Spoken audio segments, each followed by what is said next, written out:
like a Russian roulette. We are waiting to see who will come back home. It's crazy. We don't have names yet, only speculations that it's going to be mothers and their children. It's tough, very tough.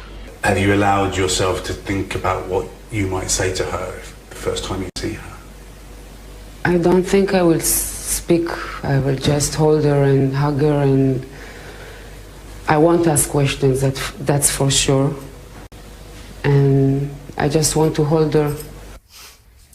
That is the mother of a hostage who is being held by Hamas right now. She may soon see her daughter following a significant diplomatic breakthrough in the Middle East. There's a tentative deal to release dozens of people who were captured by the terrorist group more than 6 weeks ago. We're going to get a live report from Tel Aviv in just a moment. This all comes as the U.S. military is becoming more aggressive in its response to attacks against service members in the wider region.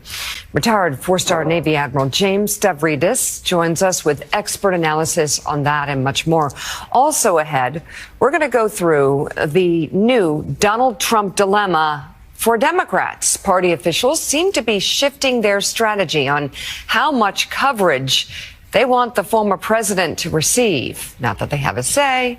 Good morning and welcome to Morning Joe. It's Wednesday, November 22nd. We begin with that breaking news. Israel and Hamas agreeing to a deal to release some of the hostages kidnapped during last month's deadly terrorist attack. Qatar, which has been mediating the negotiations, made the announcement last night. The terms of the agreement include a 4-day pause in fighting. During that time, 50 women and children will be released in stages. In exchange, 150 Palestinian women and children who are being detained in Israel will be freed.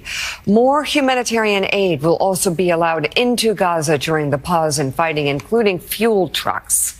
All of this is likely to begin tomorrow, once Israeli judges review any potential legal challenges to the prisoner release. Prime Minister Benjamin Netanyahu's office confirmed the agreement last night in a statement explaining that if the pause in fighting is extended, an additional 10 hostages will be released a day.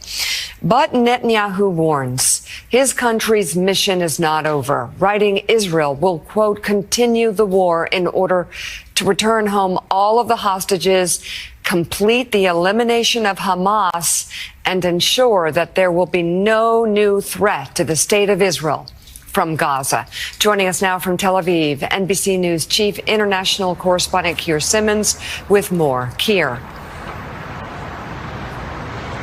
Well, I think it's a sign of the political and national angst here in Israel that it took 9 hours of meetings of the Israeli government for Israel to decide that it would sign up to this 4-day pause. Now, it may extend. At this point, what we understand about the deal is that there will be 50 hostages, women and children, civilians, released in exchange for 150 Palestinian women and children released from Israeli jails.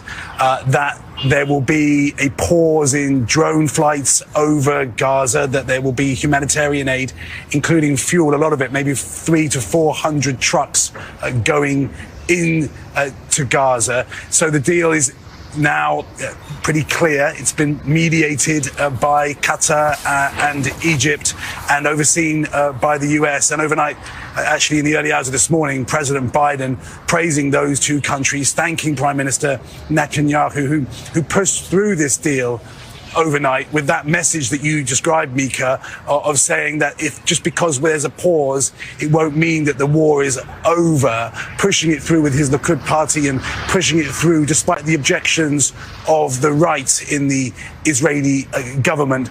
But as your sound at the beginning of this in our interview showed, for the families, the situation is pretty much the same. They are still waiting. We had a chance to speak to the great aunt of Abigail Moadan, that 3-year-old American Israeli hostage who that family hope, her parents were killed, but the rest of her family just hope that she will be released in time for her 4th birthday on Friday. Take a listen. I think about her brother and sister who both watched their parents be murdered on October 7th. And Abigail coming home for them, for the grandparents, for the family, for all of us, is that one hope to have her back, embrace her. Her birthday is on Friday. She's turning 4. And to just imagine that she comes home and is with her family is our light right now in such a very dark and terribly horrific period. And Mika, Hamas is saying that pause will begin tomorrow at 10 a.m. here. That hasn't been officially announced yet. The Israelis have put out a list of the Palestinians they plan to release from prison, and it is up to the victim, people who view themselves as victims of those prisoners, to go to the Supreme Court if they object to those Palestinians being released. But I think it's partly also just a moment to reflect, isn't it, that 1,200 Israelis and others died in those terror attacks on October 7th, that according to the health ministry controlled by Hamas, we are now at more than 14,000 people killed in Gaza. And right now what we have is a 4-day pause in which Hamas has attained the release of 150 prisoners. NBC's Keir Simmons, thank you very much. And Joe, I mean, this deal, it's not perfect, but it provides a tiny glimmer of hope in what has been a brutal 6 weeks. It provides so much hope for Israelis that have seen their families kidnapped, thrown into tunnels.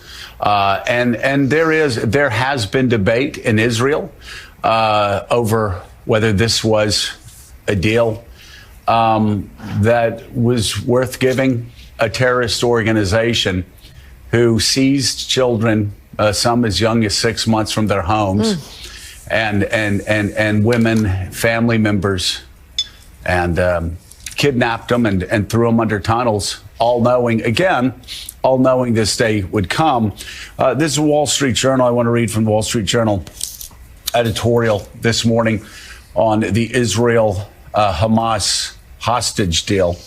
And this is what they say. The hostage deal that Israel and Hamas reached today is going to spare the lives of some 50 Israelis, and that is a great relief to the innocents and their families. The cost is a short-term ceasefire that Hamas will exploit, and 3/4 of the 236 hostages will remain in terrorist hands. Israeli leaders believe the trade is worth it, and that is not our place to second-guess their judgment. In exchange for returning Israeli children and women, 12 or 13 a day, Hamas is set to receive a 4-day pause in Israeli military operations and the release of about 150 of its under 18 female operatives from Israeli prisons. During the ceasefire, Israel will allow more fuel and aid into Gaza. The pause might also extend longer if Hamas gives up more hostages, 10 for each additional day. The deal again shows the moral gulf between the two sides. Hamas kidnapped Israeli children as young as 9 months to use as hostages and spring its jihadists who have been arrested or convicted in a fair trial for their crimes. Israel takes military risks to save its citizens. Hamas risks Palestinian civilians to save fair trial for their crimes. Israel takes military risks to save its citizens. Hamas risks Palestinian civilians to save itself. Let's bring in right now the former Supreme Allied Commander of NATO, retired 4-star Navy Admiral James Trevidas. He's a chief international analyst for NBC News, also NBC News senior executive editor of National Security, David Rode, columnist and associate editor for the Washington Post, David Ignatius, and the host of Way Too Early, and White House bureau chief at Politico, Jonathan Lemire. Admiral, let me begin with you. Of course, like the Wall Street Journal says, an extraordinarily happy day for Israel and these children of Israel. Let me just ask you, as a military commander, what are your concerns? Number one, the resupply, which Hamas will take enormous advantage of. They'll bring in ammunition, command and control devices. They'll bring in fuel. All of that is simply unavoidable. Number two, it gives a psychological boost to Hamas. In other words, they will say in their council of war, look, our plan is working. We gathered up these Israeli civilians, and now we'll parcel them out like chips at a casino to get what we want back, which is a break in combat operations. And then thirdly, the Hamas will use this period of time to move their fighters around through these tunnels. So I'm absolutely thrilled to see this deal go through. As a human being, as a military officer, you have to recognize the downside. And I know that the Israeli military high command is going to grapple with that. They'll do everything they can to neutralize these factors. They will then continue. And Joe, I'll close with this. The principal military objective here is rescuing hostages, finding and eliminating the top ranks of Hamas. But the physical military objective are those tunnels. 300 miles of these tunnels. It's given Hamas its reason to live, its ability. You're showing them now. Multiply that by hundreds of miles under Gaza itself. The Israelis are not going to stop this operation before they eliminate the military capability of those tunnels. So bottom line for the Israeli military, a lot of work ahead. And everyone will celebrate, and it's Thanksgiving Day here in America tomorrow. Right. I think we'll see some hostages come home, but boy, militarily, it's a tough one. Yeah, an extraordinary day personally for these families. Militarily, it has to be a tough one, because think about this. I mean, Hamas has not only played Israel, they've played the world like a fiddle from the very beginning. They knew all of this was going to happen. They knew they could go in, rape, burn, slaughter, execute Israelis on October the 7th, take hostages, flee back to Gaza. They knew before the attacks were launched that they would hide behind civilians. Israel would try to bring justice to the people who killed their grandmothers and who shot their children and burned their babies in their cribs, raped their women. Hamas knew that Israel would then go after them, so they did what Hamas always does. They hid behind civilians. Hamas also knew before this began that at some point they would strike a deal to give hostages back and do it through Qatar. They knew this beforehand. And they knew that Israel would have to do it. Why? Because, well, the Israelis, like so many others outside of Hamas, value life. And so they're going to do it. But make no mistake, Hamas knew this was going to happen. They knew this day was coming. And they knew that they would be able to refuel, rearm, reload during any ceasefire that was given to them. So that, of course, is all balanced, David Rode, with the fact that 50 hostages are going free. 50 families are going to see their children and their mothers, their daughters, their family members again that they never thought they would see again. It's a hell of a balance. But what an extraordinary day for these families. It's awful, but it's sort of welcome to the horrific world of hostage taking. Yeah. Hamas is monstrous. The scale of this kidnapping, this has never happened. More than, roughly 230 people kidnapped, elderly people. This 3-year-old American girl, Abigail, who will hopefully be freed as part of this deal. So it's horrible. This will benefit Hamas militarily in the short term, but I do think Hamas will be crushed. I think those tunnels will be destroyed. I've been surprised at the success of the Israeli military in terms of taking control of North Gaza. They've lost dozens of troops. That's a terrible, terrible price. But Hamas has not been putting up this tremendous house-to-house, block-by-block resistance that was expected. That's one small positive thing. And I think on one level, this is a good thing for the Biden administration. They pushed hard for this hostage release. And I think in the long term, it will help Israel. It was mentioned by Keir Simmons, our colleague. Again, the Palestinian death toll has reached 14,000. There's an estimated 5,000 Palestinian children who've died. So, the region, the Arab Street, which is furious and only focuses, understandably, in some ways, on those Palestinian deaths, this is a good thing for Israel. And just lastly, this is what happens when the world sort of ignores problems and lets groups like Hamas fester.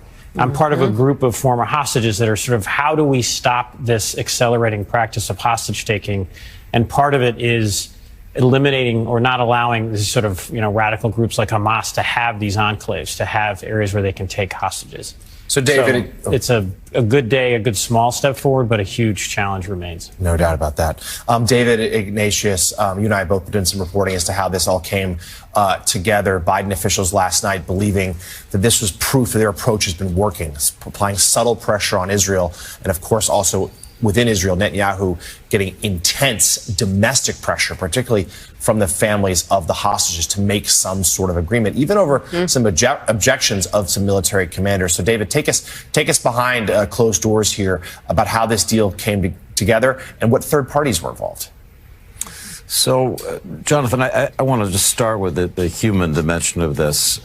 When you read the testimony of a woman like Mayan Zin, who has two daughters who've been held, saying, I want to go to Gaza to die with them. I can't bear the life that I'm living separated from them. You can't help but rejoice that some of these children and mothers are coming out. It's a really extraordinary achievement, and people have been working very hard on it. I'm struck by several aspects of it. First, when this war began, Israel was just so shocked and stunned by what Hamas had done that there was a feeling we've got to go all the way. All-out combat. We just have to put the hostages aside in our mind and go after the tunnels. There may be hostages in the tunnels. We just have to pound, pound, pound. And I think week by week, as the hostage families became clearer and louder, as their pictures, if you travel around Tel Aviv, the pictures are everywhere. Travel down the roads toward Gaza. Every settlement has got pictures of its hostages displayed. There was a realization for the government that they were going to have to think of a way, as they pursued this war against Hamas, to also get hostages out. What they've created in this deal that's interesting is a positive dynamic where the more hostages Hamas releases, the longer the pause it will get. And so in the initial phase, the 50 women and children that Hamas actually holds, it can identify them, it can describe each person in detail, will come out over 4 days. There are another 20 that they think they can get pretty easily. They don't hold them, but they think they can get them in the next few days. So if they get and release those additional 20, they will get a further pause. There are then another 30 women and children that are going to be harder to get. Can they find them and get them out? Well, maybe. And then Israel's holding out the promise.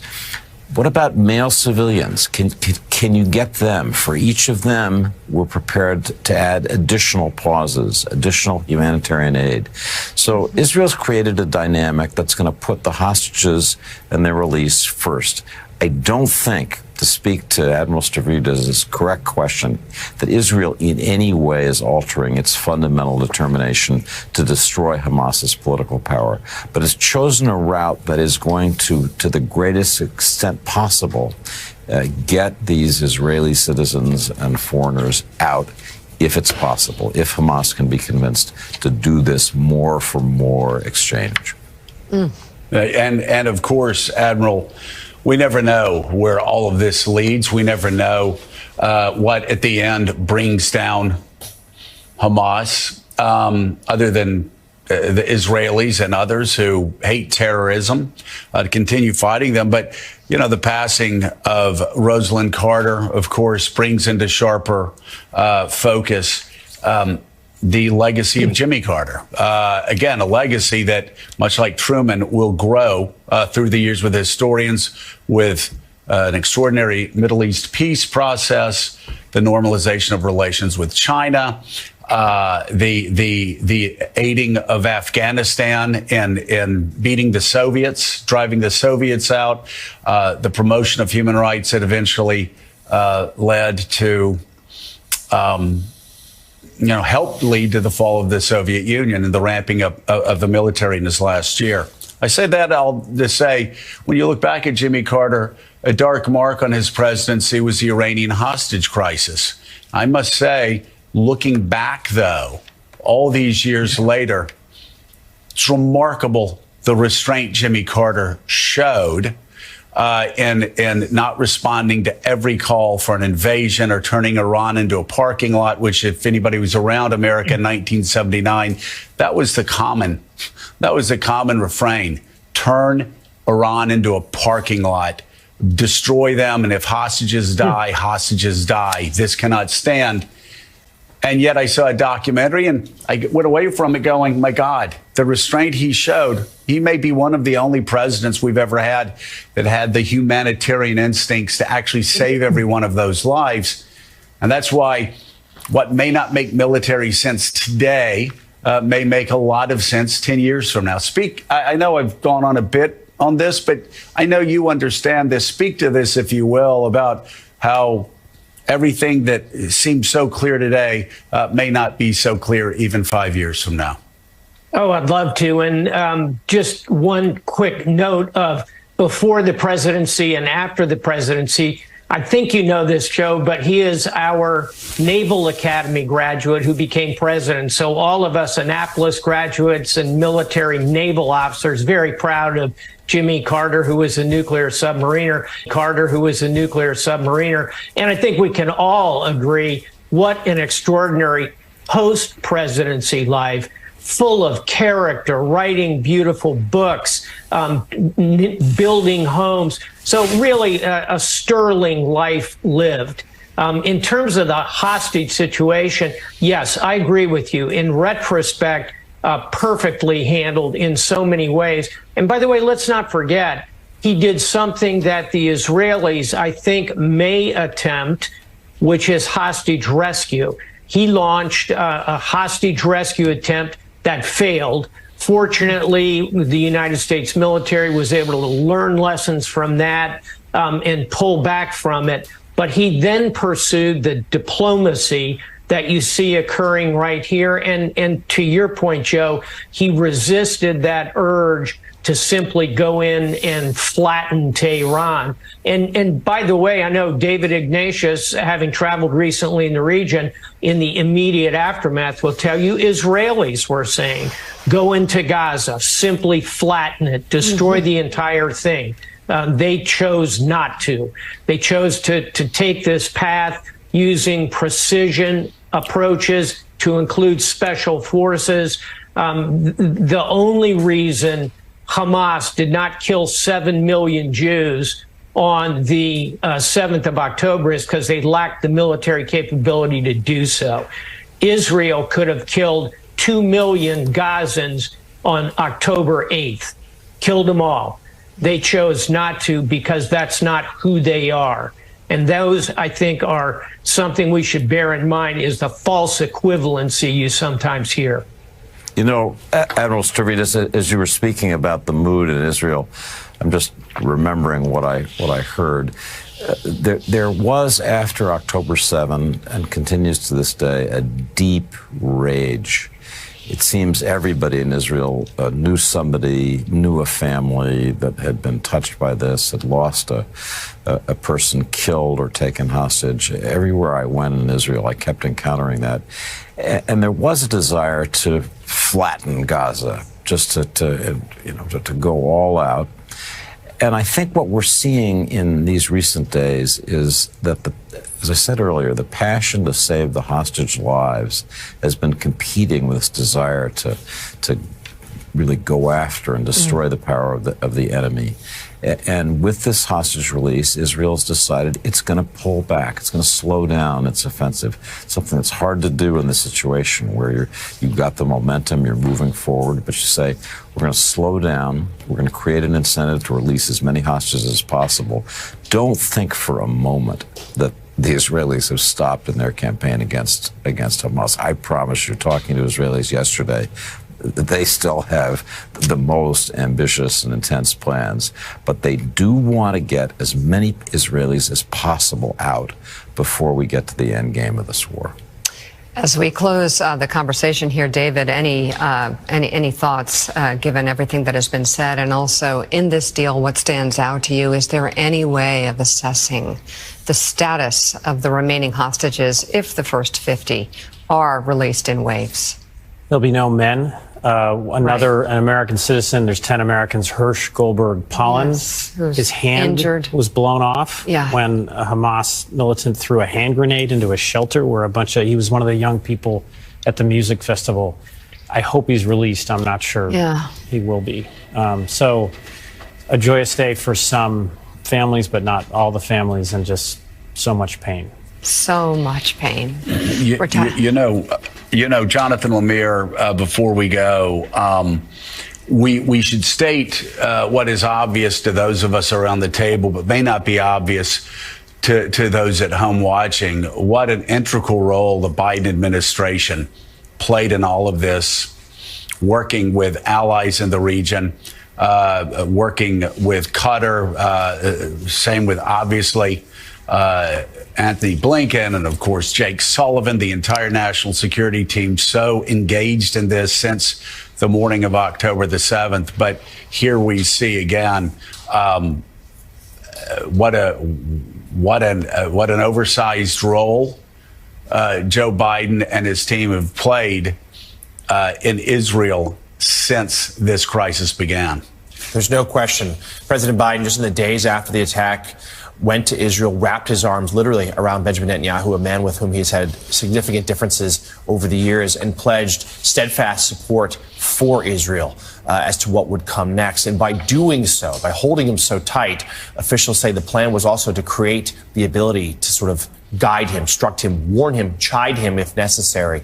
And we have seen that in recent weeks, the talk there, and Qatar played a key role in this, brokering some of these negotiations, keeping the cell of advisors small as to who was working on this. And that included Jake Sullivan, some of his deputies, as well as, of course, the tireless efforts of the Secretary of State. And the Biden administration, they feel like this is evidence that at least their approach to this point has worked. Some of these hostages, knock on wood, coming home in the next couple of days. And also, they've been able to restrain Israel to at least a degree in how they hit back in Gaza. But of course, they also, and some senior officials told me this last night, though there was a sense of quiet relief that this first part of the deal is done, a lot of work remains. And there are so many hostages still being held in Gaza.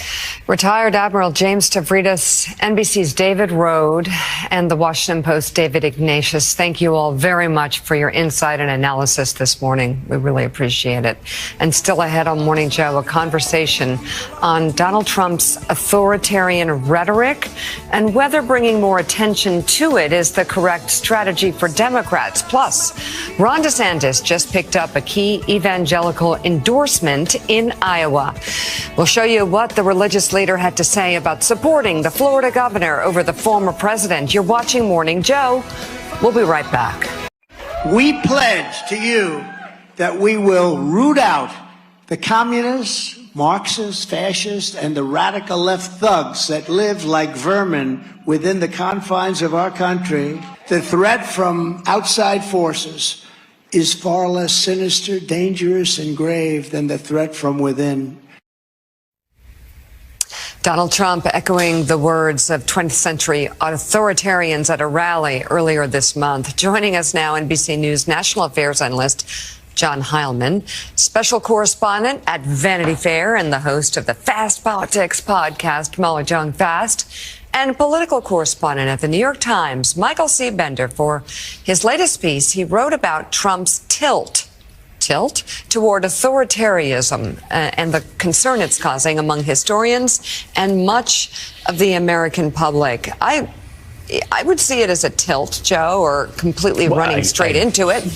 Just going to say, Mr. Bender now knows, once again, even on live television, the dangers of ever writing anything about Donald Trump, because it's never enough or it's too much. It is never just right. And can I get an amen from the reporters here? Yes, you can. So, Michael, let's begin with you, though. Your piece obviously started once again a conversation about Donald Trump.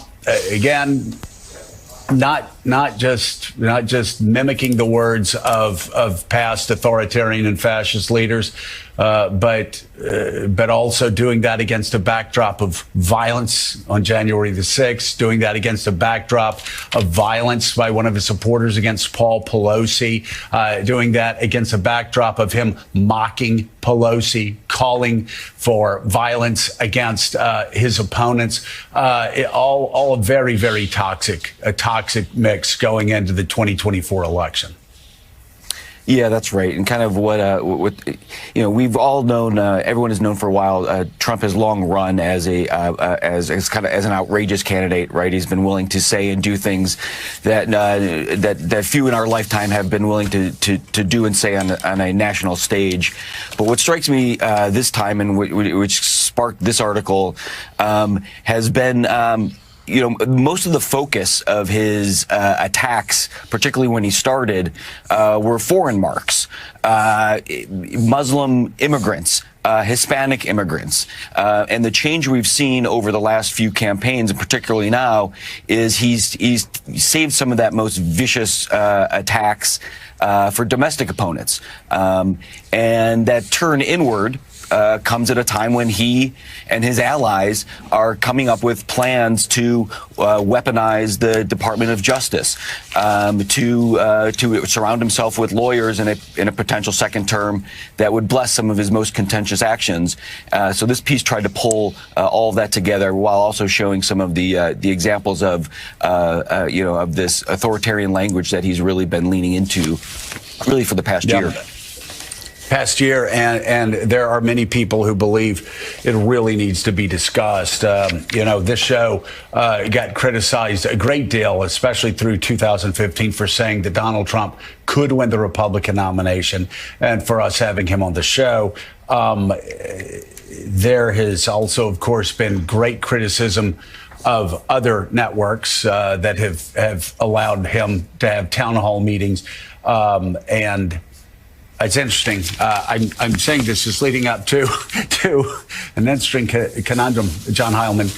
New York Times today, Democrats want Trump plastered all over the news. If things have changed, let me read from it very briefly here and have you respond. 3 years later, after Trump left the White House, Mr. Biden's re-election campaign and Democratic officials across the party spectrum have landed on a new solution instead of ignoring Donald Trump.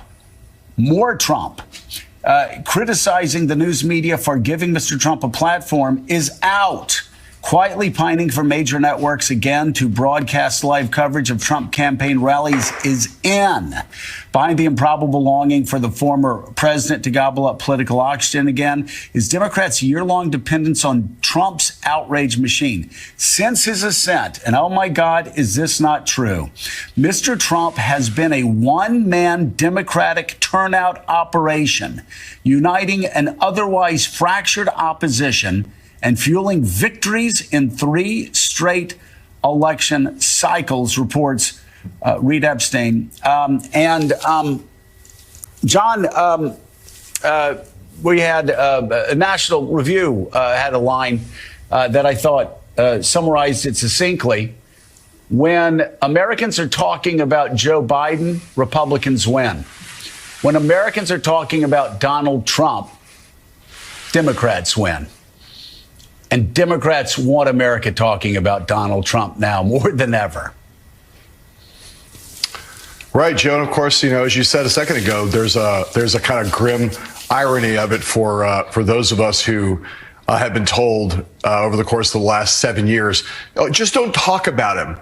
Don't talk about him. He'll go away. That I can't. I know you and Mika and everyone who's ever had any reason to talk about Donald Trump on this show have heard this endlessly from people over the course of the last 7 years. He only thrives because we give him attention. If the media just didn't cover him, somehow he wouldn't be a powerful force. Of course, a ludicrous argument given the kind of of alternative media ecosystem that exists where Trump gets his message out, that entire sphere of right wing, far right wing, moderate right wing, all of the ecosystem that has given him the biggest platform he has and is connected to tens of millions of Americans. People have finally woken up to the notion, as this piece suggests, that ignoring him doesn't make him go away.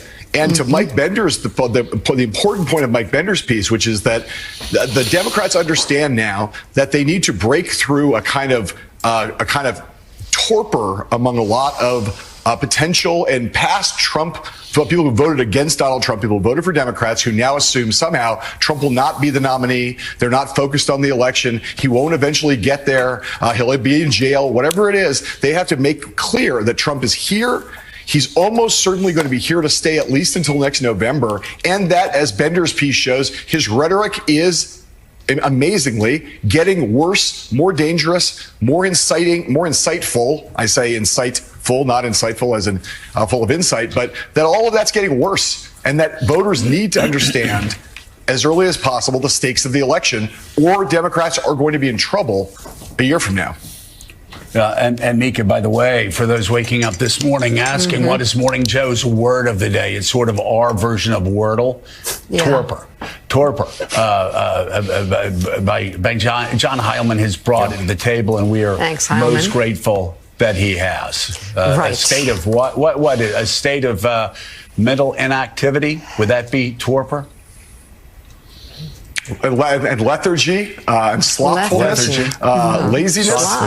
laziness, lack of acute understanding and focus.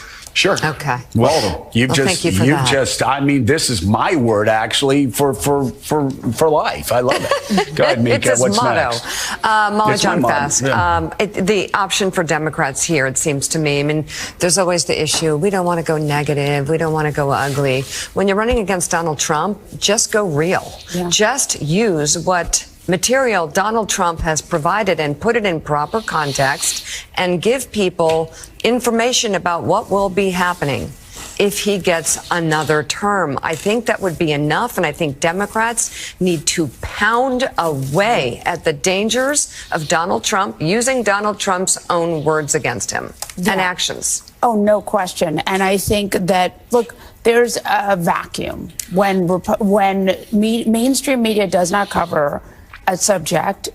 There becomes a vacuum, and Trump and his people get into social media and they spread stuff.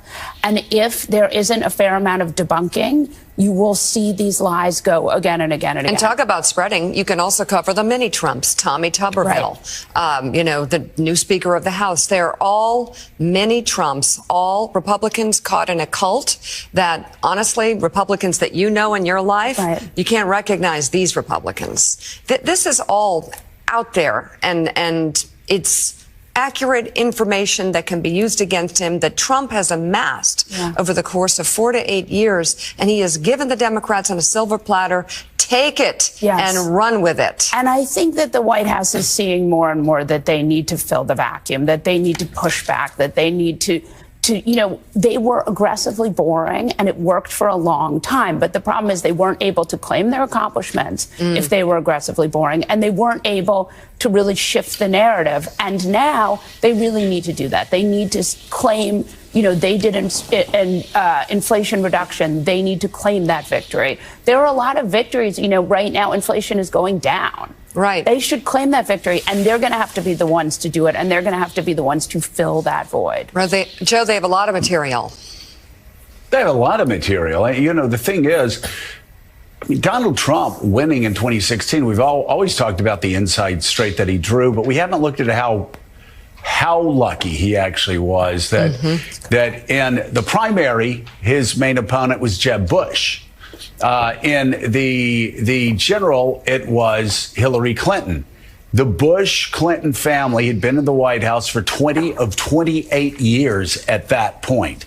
It was hard not to blame every problem working class Americans had on the Clinton-Bush dominance. So he had that. But so I say that to say, Jonathan O'Meara, in 2016, the election really wasn't about Donald Trump.